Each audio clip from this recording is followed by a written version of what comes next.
Yeah, I think that's a tough because it's just guessing. I don't think anybody knows the answer. I think we should be blamed at least a little bit for it because we always model things on the longer term and we assume that some of the time variable in the equation is stochastic, so we can't really predict when things happen. But I think we should be working with models for shorter and longer term and try to see what pans out as different within the two models. So what is the risk factor that shows up in the 1 month, 1 year, 2 year range that doesn't pan out in the 10 or the 20 or the 30, and or at least how much we weight each risk factor or any of those variables, and that might point us through more towards what is making us unstable. As I said, I understand there's something that makes the disease develop, something makes it progress, something makes it unstable. I think what we measure with the 10-year risk is the global, which is mostly based on what makes it progress. And we should, for that question, we should be focusing more on what makes it unstable.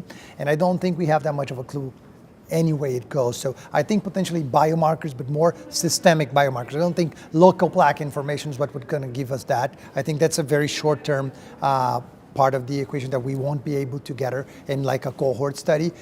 So I'll probably go for maybe biomarkers, maybe imaging markers, but looking for something more systemic rather than focal lesion-specific markers.